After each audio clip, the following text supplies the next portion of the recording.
Mega Noticias León.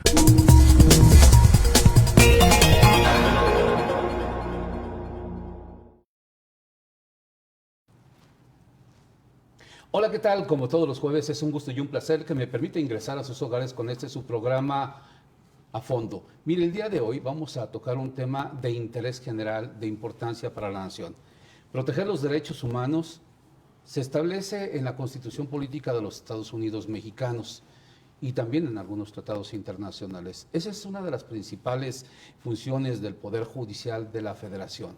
Hoy tan cuestionada la reforma que pretende hacer el presidente Andrés Manuel López Obrador y que ha llevado a las calles a una gran cantidad de empleados del Poder Judicial a protestar. Protestas también de universitarios, protestas de empresarios, protestas de medios de comunicación, protestas desde el exterior. Esta declaración que hizo hace algunos días Ken Salazar y que, bueno, generó ahí una controversia, un roce entre el gobierno de México y el gobierno de los Estados Unidos mexicanos y que, dice López Obrador, es una pausa, no sé a qué se refiera, pero vamos a platicar durante esta hora sobre esta reforma al Poder Judicial de la Federación. ¿Qué hay de fondo y por qué pues, la oposición de varios sectores en el estado de Guanajuato, en las 32 entidades, en el país completo? Y es para mí un gusto y un placer presentarle a nuestros invitados realmente especiales. Nos acompaña Ariel Alberto Rojas Caballero. Él es magistrado del Poder Judicial de la Federación. Magistrado, buenas. Encantado, bienvenido. muy buenas noches de estar en tu programa, Ignacio. Esa es su casa.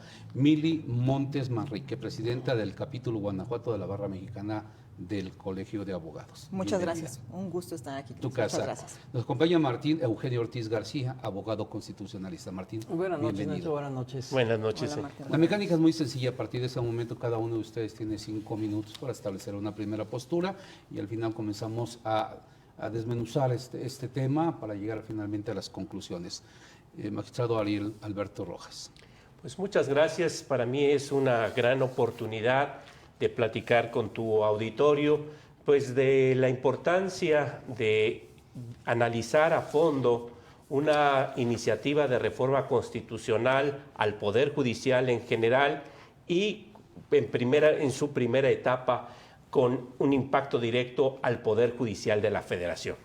Yo creo que lo primero que hay que insistir una y otra vez es que esta reforma no afecta a las fiscalías, en consecuencia al Ministerio Público, ni a las policías. Es una reforma que trata de incidir en el trabajo que hacen los jueces, magistrados y, en el caso del Poder Judicial de la Federación, los ministros. Es decir, se enfoca exclusivamente en las personas que laboramos en órganos que imparten justicia a través de procedimientos, de juicios.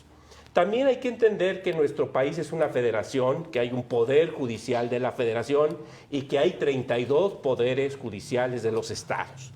Esta reforma, hay que decirlo clara y llanamente, como lo han concluido los especialistas, los académicos, la relatora especial de la Organización de las Naciones Unidas para la Independencia de los Abogados y los magistrados, es una reforma que no pretende mejorar al Poder Judicial de la Federación, es una reforma que tiene una pretensión, diría yo, perversa de politizar al Poder Judicial. Su pretensión es de purgar al Poder Judicial, es decir, de eliminar a los actuales impartidores de justicia y sustituirlos por otros que de alguna manera el régimen los tenga controlados. Ya hablaremos con todo detalle cómo es que se da esta cooptación que se pretende en la reforma. Entonces yo creo que lo importante es que la gente esté consciente de que con esto no se va a fortalecer un sistema de administración de justicia. Es una reforma terriblemente tortuosa, vamos a ver el detalle por qué es tan tortuosa.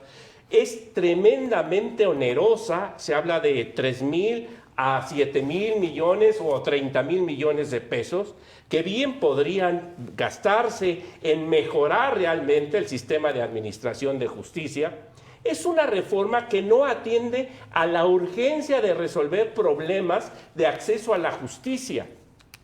Si a la gente le preguntáramos qué es lo que realmente demanda de un sistema de administración de justicia, a las personas que están esperando una resolución de una pensión alimenticia, de un tema de guardia y custodia, de un tema de arrendamiento, que son los que tienen mayor volumen en el país, pues la gente diría que quiere más jueces para que sus asuntos se resuelvan más rápido, que la gente quiere mejores instalaciones para los tribunales y los juzgados, que quieren mayor tecnología, modernización para que los procedimientos sean más ágiles, que las leyes procesales sean más continuas, con menos problemas y que se puedan resolver las controversias más rápido. Desafortunadamente, esta reforma pues no atiende a los verdaderos problemas de la justicia en México y por eso tiene esa pretensión política. Yo me voy a centrar exclusivamente en el aspecto que yo veo más preocupante, es que desde hace un siglo en nuestro país los académicos han venido peleando por que los jueces y los magistrados seamos designados a través de un sistema de carrera judicial. Es decir, a través de un sistema de preparación continua, por medio de concursos de oposición, se designan a los jueces, se designan a los magistrados. Este sistema es el sistema más moderno que existe cuando además es un órgano independiente del Poder Ejecutivo y del Poder Legislativo los que hacen los concursos, como en el caso del Poder Judicial de la Federación, que lo hace el Consejo de la Judicatura Federal. Este viejo anhelo se planteó desde 1921 en nuestro país, se consolidó en 1994 y paradójicamente se fortaleció en la primera reforma que intentó el presidente Andrés Manuel López Obrador en 2021, a grado tal que se tuvo que expedir una ley de carrera judicial que actualmente es la que nos rige. Yo creo que es importante saber que este sistema de carrera judicial que tenemos en el Poder Judicial de la Federación y que algunos estados tienen, pues garantizan dos valores fundamentales de la judicatura, que es la independencia y el profesionalismo. La independencia porque el puesto no se lo debo a nadie, sino a los méritos de cada uno de los concursantes que sale vencedor en un concurso de oposición. Y además el profesionalismo porque se tiene que concursar precisamente contra muchos aspirantes precisamente para lograr ser juez o ser magistrado. La Escuela Federal de Formación Judicial ha sacado un estudio que señala que de 1996 al 2024 se han celebrado 113 concursos de oposición. Aquí un dato importante, en esos concursos de oposición han participado 37,451 personas para designar 1,529 jueces y magistrados. Entonces, se ve aquí que a través de estos concursos de oposición se garantiza la calidad profesional de jueces y magistrados. Esta reforma echa por pie todos los esfuerzos, todos los presupuestos gastados en este sistema de carrera judicial. Yo sí creo que si alguna reforma judicial fuera deseable, pues es que este sistema de carrera judicial pues se llevara a los tribunales superiores de justicia de los estados, se llevara al propio Tribunal Electoral del Poder Judicial de la Federación, al Tribunal Agrario, a los tribunales de justicia administrativa federales y locales. Este es el camino universalmente probado de ser el mejor para designar jueces y magistrados. Perfecto. Gracias, magistrado. Mili Montes Manrique, adelante. ¿Qué tal? Muy buenas noches. Yo coincido. Esta reforma no es una reforma que fortalezca uno de los poderes de la Unión. No es una reforma que vaya a ayudar para que el Poder Judicial sea un mejor Poder Judicial. Primero, porque parte de un mal diagnóstico. El diagnóstico que se refiere a que el Poder Judicial Federal en general es un poder corrupto.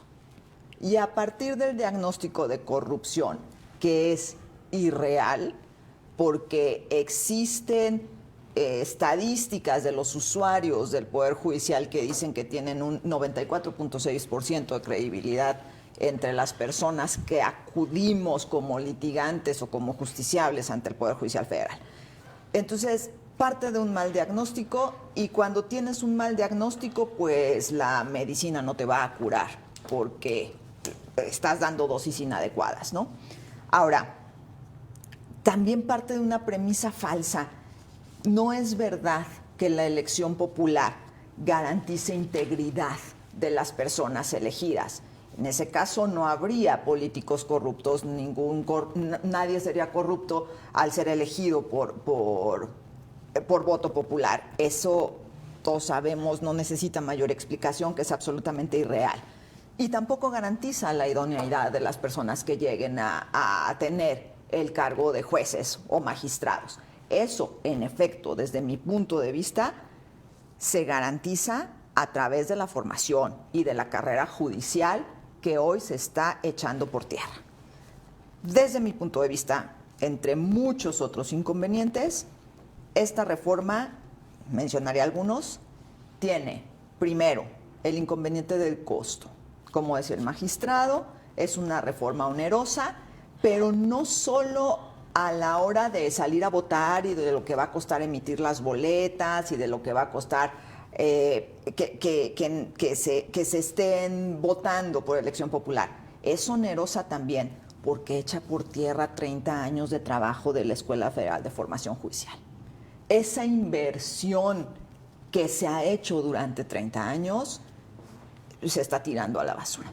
Y la inversión que han hecho también al interior del Poder Judicial de estar preparando a su gente, ¿no? Es costosa entonces en varios sentidos. Tiene aspectos de operatividad que no sé cómo vamos a salvaguardar. Es una reforma en la que, hombre, elegir entre el Poder Judicial Federal y en una segunda etapa los poderes locales alrededor de 9,000 juzgadores, realmente operativamente es una reforma que va a ser muy difícil de llevar a cabo. Tiene costos sociales, porque si algo nos dejó claro en la última elección es que hay una inseguridad real en los procesos electorales, hay una inseguridad real para los candidatos. Entonces, tiene costos sociales, también tiene costos sociales en cuanto a la polarización social. Vivimos hoy en día en un país polarizado, estás conmigo, estás contra mí, ese es un gran costo social. Y por supuesto hay un costo social porque va a haber una crisis en la impartición de justicia. Yo no sé cómo vamos a salvaguardar esa crisis en la impartición de justicia porque va a llegar gente menos preparada. En fin, tiene riesgos políticos de gobernabilidad muy importantes.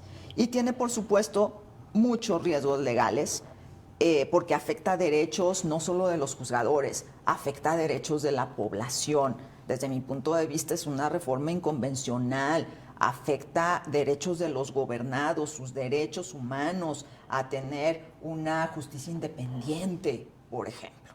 Entonces, yo lo único que tengo que decir es que haciendo un análisis objetivo, le veo cada vez más desventajas y menos ventajas a la reforma que hoy se propone. Perfecto. Gracias. Martín Ortiz. Muy bien.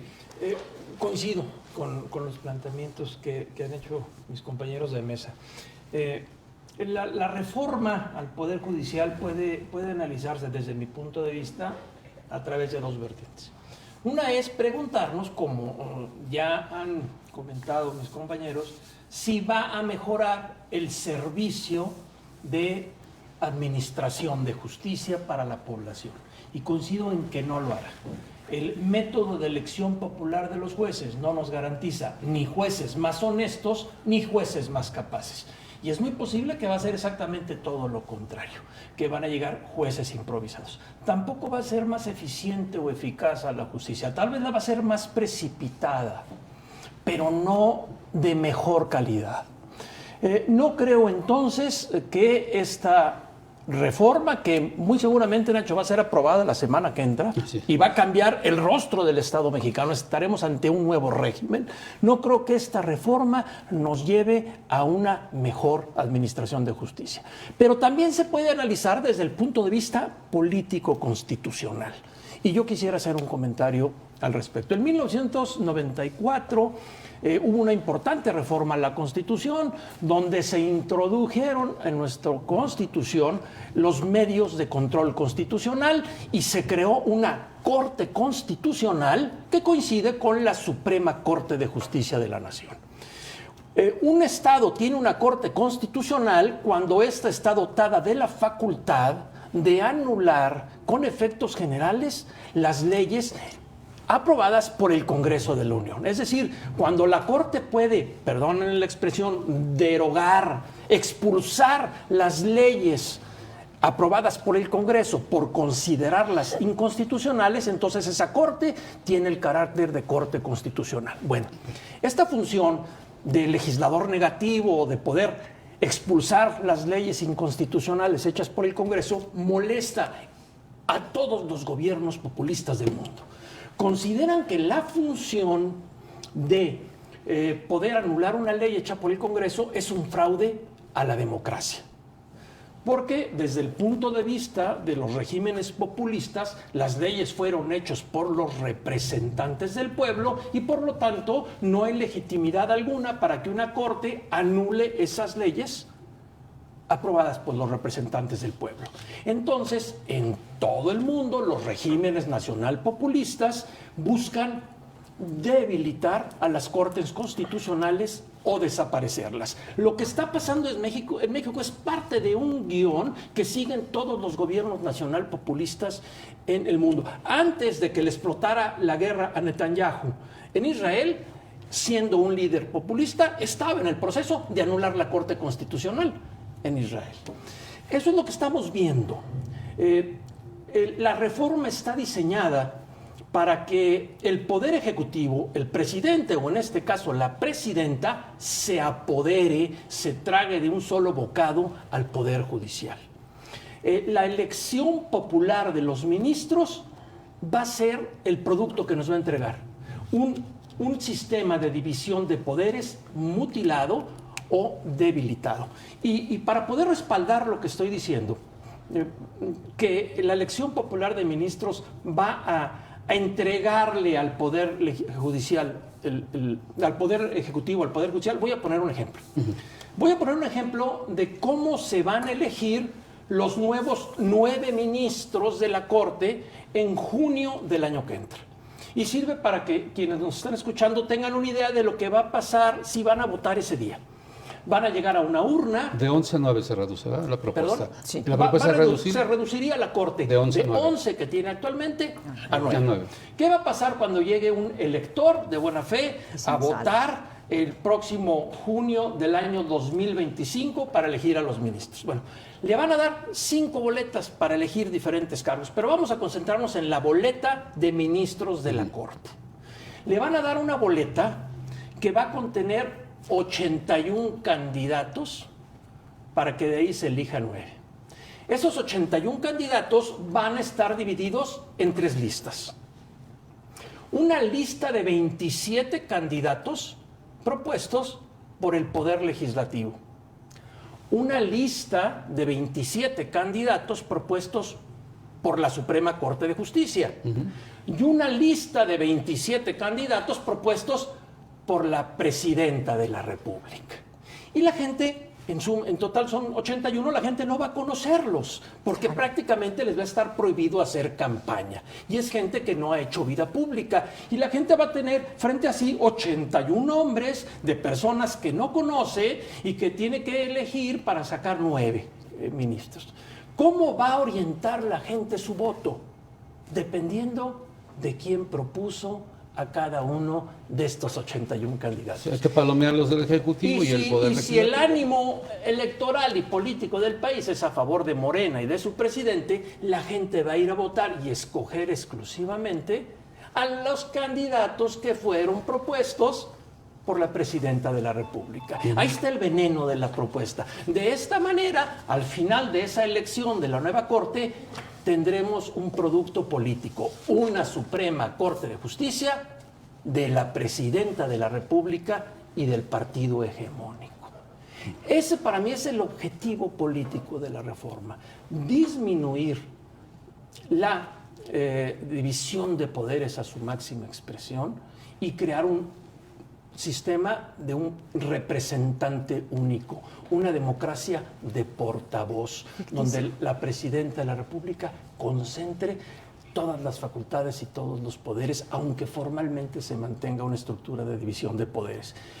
Y cuando esto pase, que es muy posible que pase, cualquier derecho humano estar en peligro. Porque entonces el Congreso Federal, que también obedece al presidente o a la presidenta, podrá aprobar cualquier ley que viole el derecho de libre expresión, de prensa, de asociación, de reunión, de libre tránsito. Y ya no habrá una corte independiente que pueda anular esa ley que viola derechos humanos para proteger a la población. Ahora, una elección popular, me hablas de la cantidad de propuestas por parte del Poder Ejecutivo, del Poder Legislativo y el Poder Judicial. ¿No? ¿Cómo elegir dentro de todas estas listas? ¿Cómo saber quiénes son? ¿De dónde vienen? No vamos a saber. Es decir, el crimen organizado pudiese estar involucrado, colocando a cada uno de sus miembros. Porque estamos hablando, bueno, yo te lo digo, hace el 2 de junio, el gobernador de Guanajuato habla de 8 alcaldes electos vinculados al crimen organizado, en Guanajuato nomás. Si vivimos narcogobiernos, tendríamos un poder judicial controlado por el narco, por el crimen organizado. Es una posibilidad. Es una posibilidad. Ese es uno de los riesgos sociales a los que yo me refería anteriormente y lo hemos vivido en una elección muy reciente. Entonces, evidentemente eso es uno de los riesgos sociales y coincido. Viviríamos en una democracia ficticia, en una república que no es tal porque al final del día el poder, los 3 poderes estarían concentrados en una sola línea política, porque es evidente que en este momento la línea política que tiene los beneficios de la popularidad es la línea política del partido en el poder.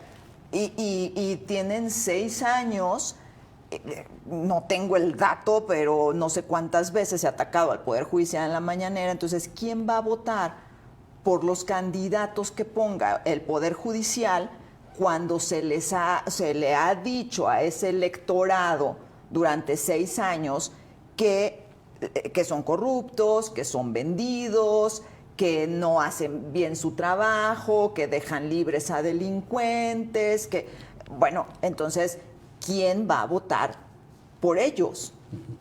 No hay manera de prever que las personas, porque yo no dudo que el Poder Judicial vaya a candidatear a sus personas más preparadas, digamos, pero ¿quién va a votar por ellos? Ese es el problema. Como hablábamos antes, la carrera judicial garantiza, el magistrado nos dio una cifra que la verdad es que si presentan 37,000 personas y de ahí se eligen 1,000 jueces, la verdad es que el filtro que hay en la elección de jueces es enorme. Ahora, ¿el Poder Judicial se toca o no se toca, como fue con el INE? Es decir, es un poder que difícilmente se tocaba, ¿sí? Era un poder muy cerrado, no era un poder cercano a la sociedad, no era un poder transparente, era un poder cuestionado también por su efectividad en cuanto a la tardanza en las resoluciones. Por eso yo planteo también la otra parte, porque son los cuestionamientos que se plantean. Entonces yo quiero conocer la opinión de ustedes y que la misma sociedad sepa realmente. Lo interesante aquí es que el presidente Andrés Manuel López Obrador ya hizo una reforma del Poder Judicial, o sea, ya tocó al Poder Judicial. Recordemos que era presidente de la Corte don Arturo Saldívar Lelo de la Rea. Yo era director de la Asociación Nacional de Magistrados de Circuito y Jueces de Distrito y pudimos trabajar en una reforma en 2021 acoplada a estándares internacionales, una muy buena reforma. En su 4º informe, cuando él terminó como ministro de la Corte, ponderó que acabó con el nepotismo, que hizo una lucha frontal a la corrupción, que la carrera judicial se institucionalizó desde oficial, desde el primer cargo hay carrera judicial en el Poder Judicial de la Federación. Entonces, ya se tocó al Poder Judicial.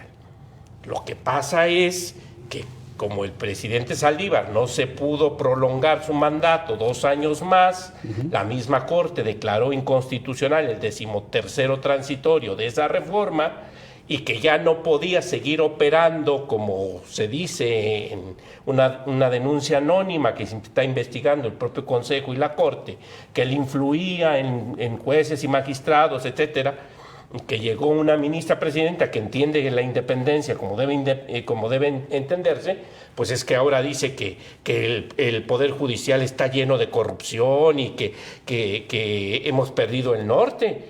Lo cierto es que esta reforma lo que pretende es institucionalizar la Corte Saldívar. Esa es una vendetta de Saldívar. Claro, porque además se está jugando la cárcel.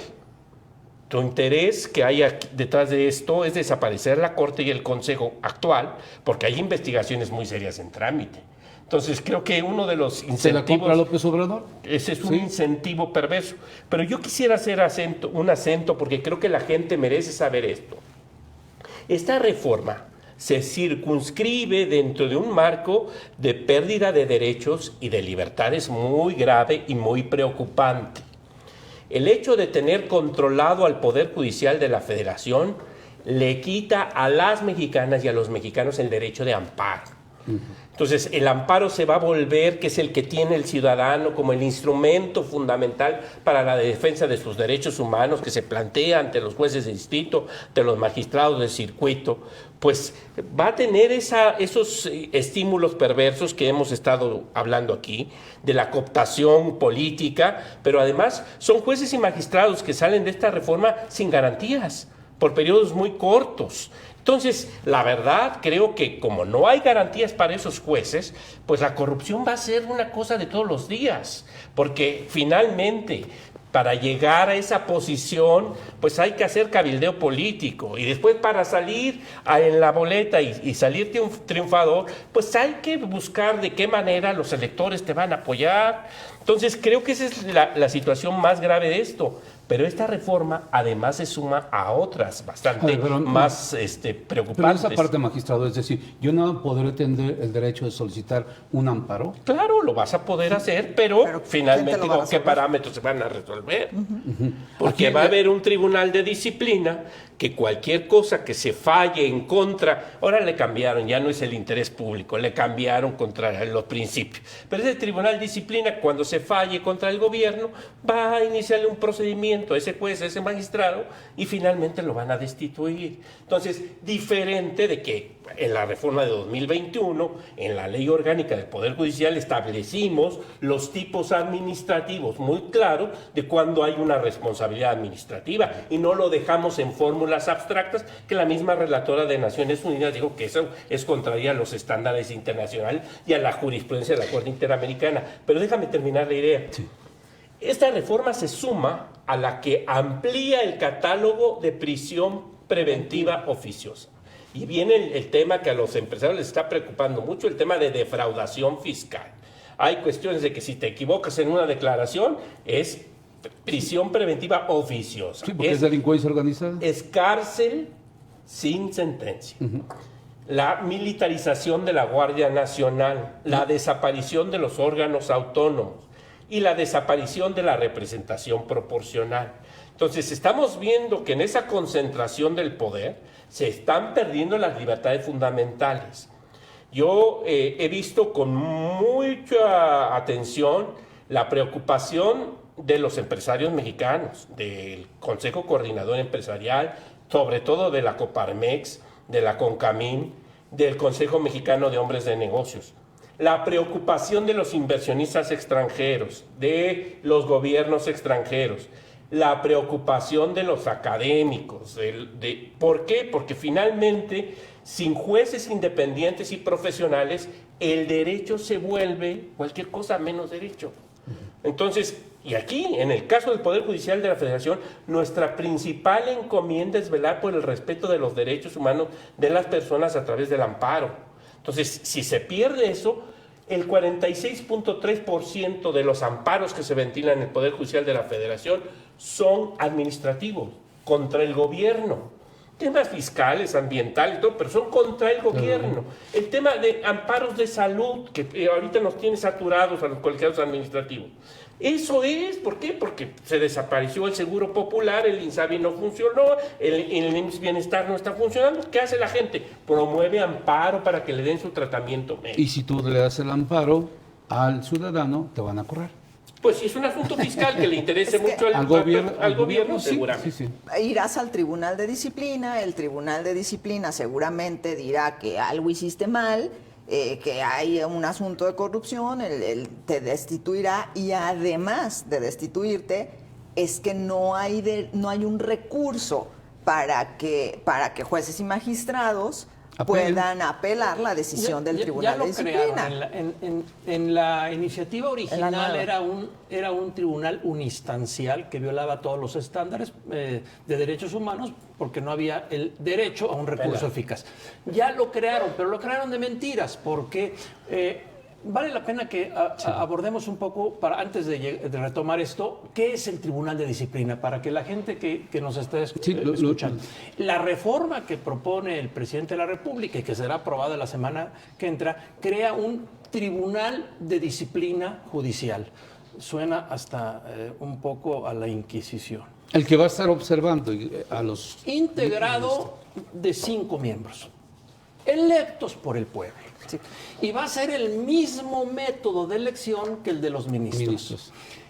Va a haber una lista de candidatos propuestos por la presidenta, una lista de candidatos propuestas por el Poder Judicial y una lista propuesta por el Poder Legislativo. La gente, dado el clima político que hay en el país, va a elegir a los candidatos propuestos por la presidenta.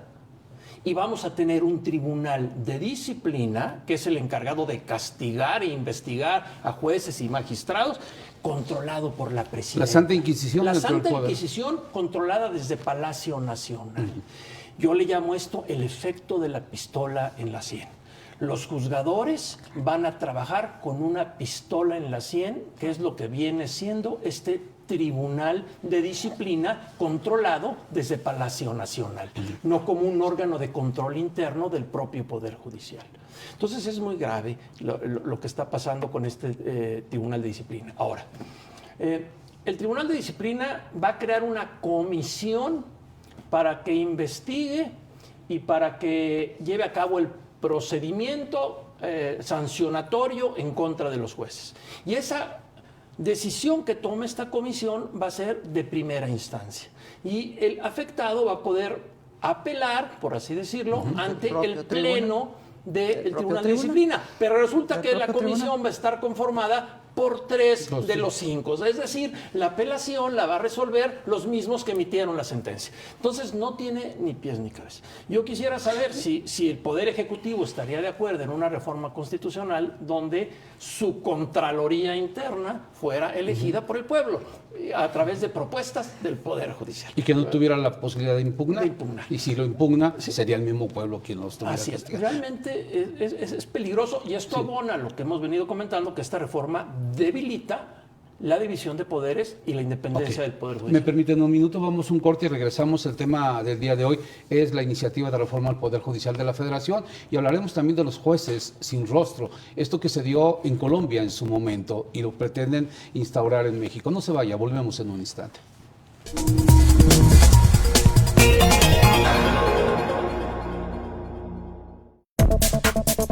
El analfabetismo en Guanajuato es preocupante. 3.8% de la población, es decir, 238,000 personas, no saben leer ni escribir. Para que te enteres de lo que importa de verdad en 30 minutos, Mega Noticias, de lunes a viernes, 20:30 horas. El programa permanente de saneado y reordenamiento de la red de Mega avanza. Como parte de nuestro compromiso con la comunidad, continuamos retirando todo el cableado obsoleto o en malas condiciones en diversas colonias de nuestra ciudad. Cambio que puedes comprobar. Porque todos merecemos calles seguras y un servicio eficiente, limpio y ordenado. En Mega no solo comunicamos, hacemos comunidad. Paga 12 meses y luego viene el 13, pero ese no lo pagas. Solo con Mega, para que navegues contento y tu internet vuele como el viento. Le sumamos 10 megas más, sin costo te lo vamos a dar. Solo con Mega, 13 por 12, solo con Mega. No te resistas, cámbiate a Megamóvil, la compañía celular de Mega. Cuenta con datos ilimitados por solo 280 pesos al mes. Tú también cámbiate sin cambiar de número. Megamóvil es irresistible. Cámbiate ahora. ¿Enviar tus archivos a mayor velocidad? Sí.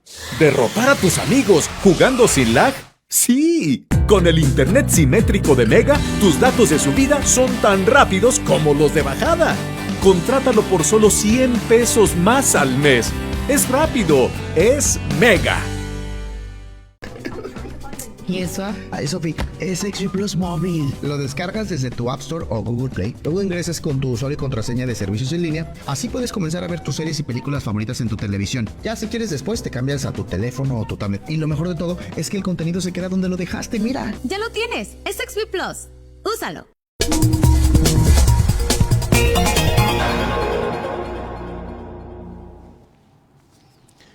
Gracias por continuar con nosotros. Reforma al Poder Judicial de la Federación. Dentro de saqué el ABC de esta reforma. ¿Cuáles son las modificaciones? Los jueces, magistrados y ministros se elegirán por voto popular. Se reduce de 11 a 9 el número de ministros de la Suprema Corte de Justicia de la Nación. Se reduce de 15 a 12 años el periodo de ministros de la Suprema Corte de Justicia de la Nación. Ahí lo estamos viendo, ahí están las modificaciones. Elección popular de jueces, magistrados, ministros, reducción de ministros. Se eliminan salas también de la Corte, dentro del ABC de las modificaciones que está planteando el gobierno que encabeza Andrés Manuel López Obrador. Sí, también se eliminan 2 de las 2 salas de la Corte, solo sesionará el Pleno, eliminarán la sala regional especializada del Tribunal Electoral del Poder Judicial de la Federación, se elimina el límite de edad para ser juez, ministro, magistrado, y los aspirantes podrán hacerlo con un promedio mínimo de 8 en la licenciatura en Derecho, chamaquitos, ¿no? Se elimina la pensión vitalicia para los y las ministras, no podrán ganar más de lo que gana el presidente, desaparece el Consejo de la Judicatura y en su lugar se crea el Tribunal de Disciplina Judicial, lo que decía hace un momento Martín Ortiz. Se crea la figura de los jueces sin rostro, que actuarían básicamente en casos de narcotráfico, crimen organizado y terrorismo. A ver, esta última parte, porque nos fuimos al corte con esa pregunta. Los jueces sin rostros, ocurrió en Colombia, ¿qué es lo que pretenden hacer? Yo creo que es importante que entendamos que esta es una serie de ocurrencias como la de no establecer una experiencia mínima ni una edad mínima para ser un juez o magistrado, y la de que si en esa preselección hay muchos candidatos se elegirán por tómbola. Yo creo que esa es una falta de respeto a la dignidad de cada mexicana, de cada mexicano.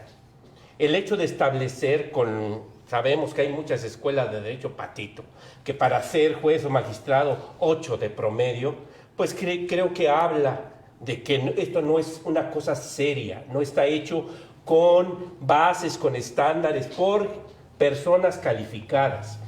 Varios analistas han señalado que esa es una iniciativa presidencial de la venganza y que el líder de Morena, Mario Delgado, dijo que se le va a entregar como un regalo al presidente de la República, ¿y qué? ¿Y los derechos de los mexicanos, de las mexicanas? Dentro de las cosas más escalofriantes de esta reforma está la ocurrencia de los jueces sin rostro. Fue la única reserva que se aprobó por la Comisión de Puntos Constitucionales. El dictamen tuvo 100 modificaciones. Ese dictamen nada más tuvo una reserva para incorporar una modificación al artículo 20 de la Constitución para establecer los jueces sin rostro. Señor presidente, asesórese adecuadamente. La Corte Interamericana de Derechos Humanos tiene jurisprudencia firme en los casos contra Colombia y Perú, el último de Pollo Rivera contra Perú, donde ha establecido la inconvencionalidad de los jueces sin rostro. Esto habla de la poca seriedad de la elaboración de esta reforma y de la poca seriedad de las personas que lo dictaminaron en la Comisión de Puntos Constitucionales. ¿Qué va a pasar? Pues que esos asuntos que se lleven con jueces sin rostro, pues finalmente van a llegar al sistema interamericano y México va a tener que pagar indemnizaciones, pedir perdones, etcétera, y anular las condenas que se hagan. Pero además leí una columna que me dejó perplejo. ¿Cómo vamos a votar para un juez sin rostro? Ahí ve uno que la iniciativa se cae por sus propios méritos, ¿no? ¿Cómo se va a votar para que alguien sea juez sin rostro? Pues si tiene que estar en la boleta, ¿no? Y la gente lo tiene que conocer. La poca seriedad de esta reforma, la falta de respeto a la dignidad y a los derechos de las mexicanas y de los mexicanos. Sí. Ya la investidura de un juez, además. Martín, la edad promedio de los jueces. ¿La que, perdón? Edad promedio. Bueno, se eliminó. Anteriormente, para ser ministro de la Corte necesitabas tener 35 años, pero han creado esa narrativa, ese mito que hacer justicia es cosa de nada y que cualquier persona con buenos sentimientos puede hacer justicia. Y el presidente llega a decir que los recién egresados están listos para hacerse cargo de un juzgado de distrito.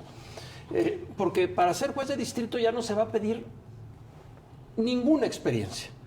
Para ser ministro de la Corte se va a pedir una práctica de 5 años, para ser magistrado una práctica jurídica de 3 años y para ser juez de distrito 0 años de práctica. Es decir, puede salir un muchacho a los 23 años sin ninguna experiencia, ya no digo jurídica, de vida, apenas formando su personalidad. Ni siquiera una especialización a resolver civil, laboral, mercantil, nada. Es decir, abogado. A resolver los problemas de los seres humanos, a poner en sus manos libertad, patrimonio, derechos, sin ninguna práctica jurídica. Yo no sé quién se atrevería a operarse a corazón abierto o hacerse una cirugía con un estudiante de medicina recién egresado que no ha hecho sus prácticas en un hospital. Esa es una falta de respeto a la función del juzgador.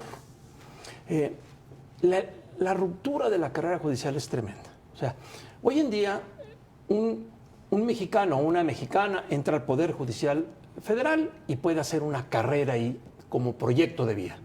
Entra como oficial. Si pasa exámenes y se capacita, va a ser actuario. Si pasa exámenes y se capacita, va a ser secretario de juzgado. Y si sigue capacitándose y gana exámenes de oposición, puede llegar a juez o a magistrado. Bueno, hoy en día la carrera judicial solo va a ser oficial, actuario y secretario. De ahí en adelante va a ser el mundo de la política. Si un mexicano o mexicana en el Poder Judicial quiere llegar a juez o magistrado, tiene que empezar a buscar su padrino político que lo meta en una lista para que pueda ser electo por el pueblo. Claro que los funcionarios del Poder Judicial están en la calle. Dentro de toda esa porque reforma, les rompieron su proyecto de vida. Dentro de esa reforma del Poder Judicial, ¿no hay nada salvable?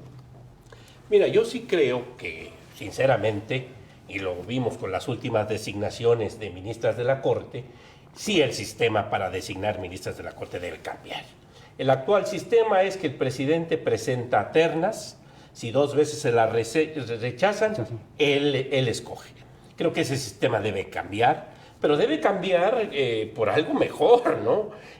Creo que un comité de selección que no sea el presidente de la República, que haya participación de la sociedad civil, etcétera, y que finalmente eso se lleve a la aprobación del Senado por 2/3 partes, podría ser, pero buscar una fórmula que además rescate carrera judicial. Exactamente. Yo siempre he dicho, y era una de las reglas del régimen neoliberal, que para que la Corte funcionara adecuadamente, siempre había la cuestión implícita que la mayor parte de las ministras o ministros debían ser de carrera judicial, porque eso garantizaba que llegara alguien con experiencia. Tiene un semillero, vaya ahí abajo de donde con conocimiento. Entonces llegaban magistradas, magistrados muy capacitados, muy reconocidos.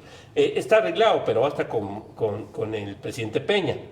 Y eso creo que le da mucho dinamismo a la Corte, porque insisto, resolver los asuntos, dirimir controversias, ser juez, ser magistrado es un oficio calificado y eso se va haciendo a lo largo de los años, con muchos cursos, con muchos estudios. Yo le pregunto a quien hizo esta reforma y a quien la está apoyando, ¿de veras creen que una persona recién egresada, sin experiencia y sin una edad mínima, pueda sentarse en una sala de juicio oral a resolver sobre la inocencia o culpabilidad de una persona? O estar en un juzgado especializado en radiocomunicaciones, en competencia económica y en temas administrativos muy específicos. La verdad se necesita una experiencia y unos conocimientos que no te los da la Facultad de Derecho. O sea, la experiencia es un oficio calificado que se hace con los años. Por eso es regresar 100 años a una evolución que ha costado sangre, sudor y lágrimas. Esa es otra de las cosas que no está clara. El promedio de 8 del que hablábamos entre las ocurrencias y el no tener experiencia para ser juez de distrito, es otra de las cosas que no está claras, porque se habla de un promedio de 8 o de un promedio de 9 en el caso de ser especializado, pero si no tienes experiencia, entonces simplemente dices, pues yo no soy especializado, yo no hice maestría, entonces pues a mí con mi promedio de 8 me alcanza. ¿Para qué me meto en el lío de promedio de 9? Porque tampoco se está hablando de si los magistrados, por ejemplo, a diferencia de los jueces, van a necesitar tener alguna especialidad, alguna maestría, algún otro tipo de estudio. Eso tampoco está claro. Es una cuestión de ocurrencia de los promedios, digamos, ¿no? Promedio de 8, promedio de 9, si vamos a estar en algún juzgado especializado o en alguna magistratura especializada. Pero ni siquiera se habla de que sea obligatorio tener una maestría, por ejemplo, en esa especialización. Ahora, la mayoría de las iniciativas que han llegado al Congreso de la Unión, pues simple y sencillamente pasan de fast track, ni punto ni coma, porque si la envió el Ejecutivo y lo que diga el señor presidente, así va.